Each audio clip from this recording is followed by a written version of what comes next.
Hello, నమస్కారం అందరికీ. నా పేరు అర్చన. ఇక స్టోరీలోకి వెళ్తే ఈరోజు కథ చిన్నారి వధువు. అంటే ఇంకో 2-3 రోజుల్లో వెళ్ళిపోమ్మంటున్నావా? అలా అని కాదు, నీ హెల్త్ గురించి చెబుతున్నాను. నా హెల్త్‌కి వచ్చిన నష్టమేం లేదు కానీ, నాకు నీతో టైం స్పెండ్ చేయాలనుంది. నీకు తెలుసా, ఈ వీక్‌లో నా బర్త్‌డే కూడా ఉంది. నా బర్త్‌డే రోజు నీకు సర్ప్రైజ్ ఇస్తాను. అందుకే అంత దూరం నుండి వచ్చాను.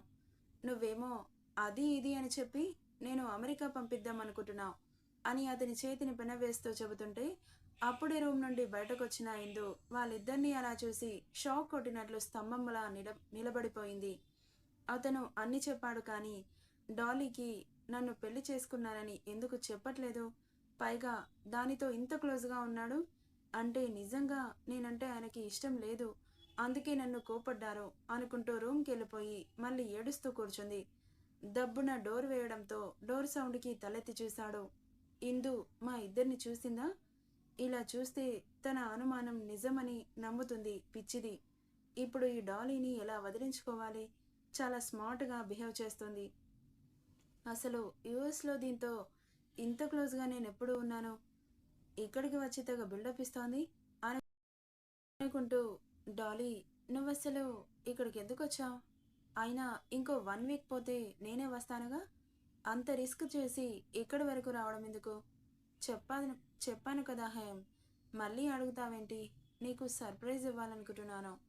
మన స్టడీస్ పూర్తయ్యే వరకు సర్ప్రైజ్లు అవసరమంటావా అన్నాడు, ఆమె ఎలాంటి సర్ప్రైజ్ ఇస్తుందో ఎక్స్పెక్ట్ చేసి. అదేంటి అంత మాట అన్నావు? ఇవ్వకముందే ఇంత డిసప్పాయింట్ చేస్తున్నావు అనింది అలిగినట్లుగా. ఆమె ఫీలింగ్స్ని ఎవడు పట్టించుకుంటాడు? నేనేం చెబుతున్నానో అర్థం చేసుకోవాలి. నాకు స్టడీస్ ఇంపార్టెంట్.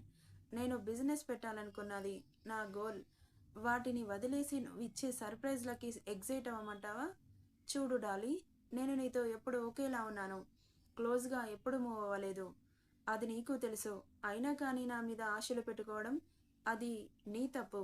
నాతో ఏం చెప్పాలనుకుంటున్నావో నాకు తెలుసు కానీ నేను నా కెరియర్ మీద తప్ప వేటి మీద ఫోకస్ చేయాలనుకోవట్లేదు. ఇక నీ టైం వేస్ట్ చేసుకోకుండా వెళ్ళి పడుకో, నాకు నిద్రొస్తోంది అని చెప్పి అక్క నుండి వెళ్తుంటే అతని చెయ్యి పట్టుకొని వెనక్కి లాగి అతన్ని గాఢంగా హత్తుకుంది. అలాంటి చర్యని ఊహించని అతను ఒక్కసారిగా షాక్ అయ్యాడు. ఆమె స్పర్శని సహించలేక చేతులని విసిరికొట్టాలని అంత కోపం ఉంది కానీ అలా చేస్తే డాలీ రివర్స్ అవుతుంది. స్మూత్గా హ్యాండిల్ చేయాలని ఆమె చేతులని విడిపించుకొని, వాట్ ఈస్ దిస్ అంటూ అరిచాడు. నువ్విలా అవాయిడ్ చేస్తే నేను ఎలా ఉండను? కొన్ని రోజులుగా నీకు చెప్పాలనుకున్న విషయం ఏంటంటే, నేను నిన్ను ప్రేమిస్తున్నాను. I love you. నువ్వు దూరం అయ్యాకే నాకు ఈ విషయం తెలిసింది. అందుకే ఒక్క క్షణం కూడా ఉండలేక ఇంత దూరం వచ్చేశాను. నా ప్రేమ నిజమని ఇంకెలా ప్రూవ్ చేయాలి? ఏం చేయాలో చెప్పు, చేస్తాను. నీకోసం ప్రాణం ఇవ్వమంటావా? ఇస్తాను. అంతేగాని నన్ను దూరం పెట్టకో, అర్థం చేసుకో. నీకు నేను దూరంగా ఉండలేను హేమ్. నన్ను అవాయిడ్ చేయకు, తట్టుకోలేను అంటూ ఏడుస్తుంటే చాలా అసహనంగా అనిపిస్తోంది అతనికి. ఇంతలా ఏడుస్తుంటే మాట్లాడవేంటి? నా మనసులో మాటని ఓపెన్గా చెప్పాను. నీ మనసులో ఏముందో చెప్పు అని అరుస్తుంటే, కామ్ డౌన్ డాలీ. నేను చెప్పేది విను. నాకిప్పుడు అప్పుడే ఎవరిని ప్రేమించాలని లేదు. నా కెరియర్ స్పాయిల్ అవుతుంది. నేను ఈ టైంలో కాన్సన్ట్రేట్ చేయకపోతే లైఫ్లో ఫెయిల్ అవ్వాల్సి వస్తుంది. ప్రేమ పెళ్ళి అంటూ విసిగించకో. నువ్వు నీ స్టడీస్ని నెగ్లెక్ట్ చేయకో. మీ పేరెంట్స్ చాలా స్ట్రిక్ట్. వాళ్ళని మోసం చేసి ఇలా నాతో లవ్లో ఉన్నావా అని తెలిస్తే చాలా కోపడతారు. ఇద్దరి లైఫ్ రిస్క్లో పడుతుంది. అర్థం చేసుకో. అది ప్రేమించే ఏజ్ కాదు. మనం ఇంకా కెరీర్ స్టార్టింగ్లోనే ఉన్నాం. ఎంటర్ అవ్వకముందే ఇలాంటి పిచ్చి పనులు చేసి లైఫ్లని స్పాయిల్ చేసుకోవడం తప్ప ఏం లాభం ఉండదు. నేను చెప్పేది విను. అలాగే మొండికేస్తాను అంటే నీ పేరెంట్స్కి కంప్లైంట్ ఇవ్వాల్సి వస్తుంది. ఇంత స్ట్రిక్ట్గా ఎందుకు చెబుతున్నానో అర్థం చేసుకో. నువ్వు నా ఫ్రెండ్ అంతే. ఇలాంటి పిచ్చి ఆలోచనలతో నీ లైఫ్ని స్పాయిల్ చేసుకోకు. ఎందుకు చెబుతున్నానో అర్థం చేసుకో అని ఆమె బుగ్గ మీద చేయి వేసి స్మూత్గా చెప్పి, వెళ్ళి పడుకో. ఎలాంటి ఆలోచన లేకుండా నువ్వు మాట వినకుండా ఇలాగే చేస్తాను అంటే మన ఇద్దరి మధ్య ఫ్రెండ్షిప్ కూడా ఉండదు అని సీరియస్గా చెప్పి తన రూమ్కి వెళ్ళిపోయాడు. వెళ్ళిన అతన్ని ఎర్రగా మారిన కళ్ళతో క్రోధంగా చూస్తూ, నిన్నిలా డీల్ చేయకూడదు హేమ్. స్మార్ట్గా నిన్ను నా వైపు తిప్పుకోవాలి. ఇలా ఓపెన్గా మాట్లాడితే నీకు కోపం వస్తుందని నేను గెస్ చేశాను కానీ నా మనసులో మాట ఎలాగైనా నీకు తెలియాలి. కనీసం ఫ్యూచర్లోనైనా నన్ను యాక్సెప్ట్ చేస్తావుగా అనుకుంటూ అక్కడి నుండి వెళ్ళిపోయింది. ఇక ఆమె వెళ్ళిన కాసేపటికి మెల్లిగా డోర్ ఓపెన్ చేసి తను ఉందో లేదు వెళ్ళిపోయిందో చూసి హమ్మయ్య అనుకుంటూ ఇందో రూమ్కెళ్ళాడు. బెడ్ మీద అటువైపు తిరిగి కనిపించింది. నిద్రపోలేదేమో, భుజాలు కదులుతున్నాయి. ఈ పిచ్చిది ఇంకా ఏడుస్తుంది, దీనికి ఎలా చెప్పాలి అందులో కోపడ్డానుగా, నన్ను నమ్ముతుందో లేదో అని తల కొట్టుకుంటూ దగ్గరికెళ్ళి ఆమె భుజం మీద చేయి వేశాడు. ఉలుకులేదు పలుకులేదు. బేబీ అని చాలా ప్రేమగా పిలిచాడు. అతని పిలుపుకి ఆమె కన్నీళ్లు ఉద్ధృతంగా మారాయి. వెక్కిళ్ళ శబ్దం అతనికి వినిపిస్తుంటే ఆమెను గబుక్కున లేపి కూర్చోబెట్టి, ఎందుకంత ఏడుస్తున్నావు? నీకు అంత చెప్పినా కానీ అర్థం కావట్లేదా? నువ్వేడిస్తే నాకు నచ్చదు, ప్లీజ్ ఏడు పాపై అంటూ ఆమె కన్నీళ్లు తుడుస్తుంటే అతని చేతిని విసిరికొట్టింది. ఊరుకుంటాడా? ఆమెను అతని కౌగిట్లో బంధించేశాడు. ఆమె ఎంత విడిపించుకోవాలని ట్రై చేసినా ఊరుకోలేదు. మరింత పట్టు పెంచాడు.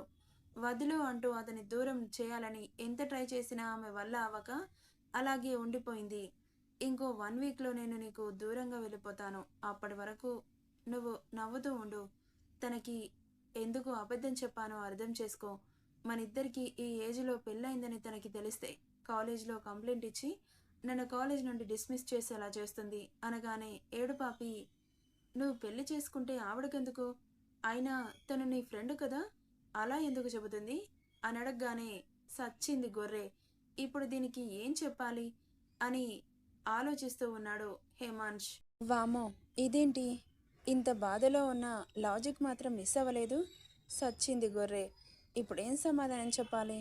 డాలీ నన్ను లవ్ చేస్తుందని చెబితే ఇప్పుడే వెళ్ళి తనని పాతాళంలో పాతేస్తుంది అని ఏం చెప్పాలో అర్థం కాక అయోమయంగా చూస్తుంటే, ఏంటి మాట్లాడవు? చెప్పు, తను నీ ఫ్రెండా లేక శత్రువా అంటుంటే, దేవుడా నేనేంటి ఇలా ఇలా ఇరుక్కుపోయాను? ముందు చూస్తే నొయ్యి, వెనక చూస్తే గొయ్యి. అదేం లేదు బేబీ, కానీ ఎవరికి చెప్పకూడదు అనుకుంటున్నా. ఇండియాలో ఉన్న ఫ్రెండ్స్ అయితే ఓకే, అమెరికాలో ఉన్న వాళ్ళకి చెబితే ఖచ్చితంగా మాటల్లో పడి వేరే వాళ్ళకి చెప్పేస్తారు. ఆ విషయం కాలేజీ వరకు వెళ్తుంది.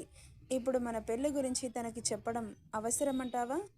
మళ్ళీ నా కెరియర్ స్పాయిల్ అవుతుంది. నీకు ఇష్టమా చెప్పు అనగానే బాగా ఆలోచించి సరే అంటూ తలోపింది.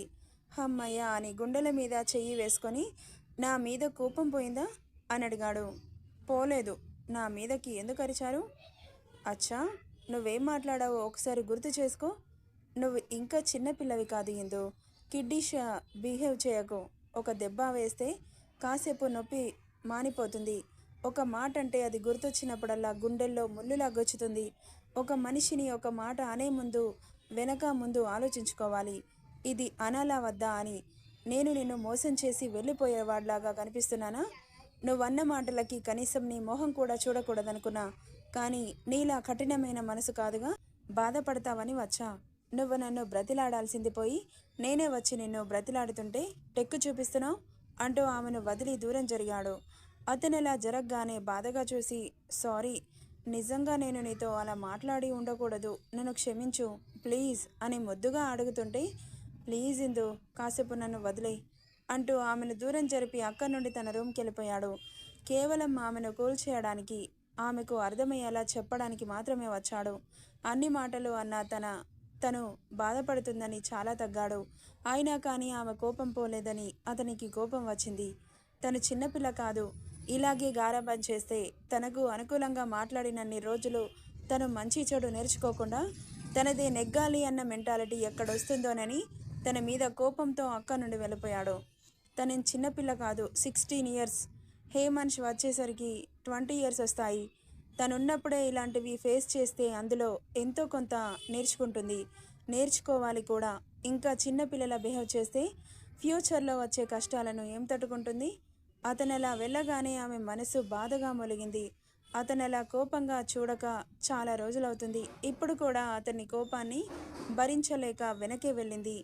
అప్పుడే బయటకు వచ్చిన డాలీ ఇందు రూమ్ నుండి బయటకు వస్తున్న హేమాంష్ని, తన వెనకే వస్తున్న ఇందుని చూసింది. వాళ్ళిద్దరినీ అలా చూసి షాక్ అయింది.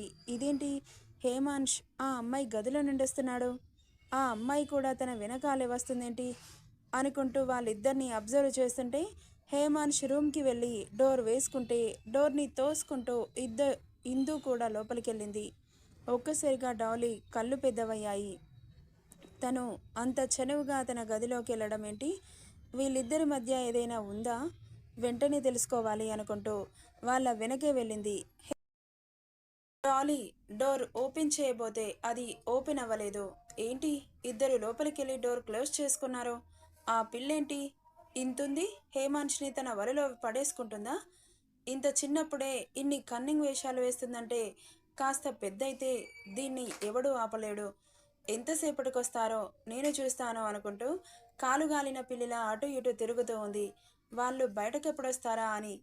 లోపల ఏం జరుగుతుందో నెక్స్ట్ పార్ట్లో చూద్దాం. ఈ స్టోరీ ఎలా ఉందో కామెంట్ చేయండి guys. Thank you for listening.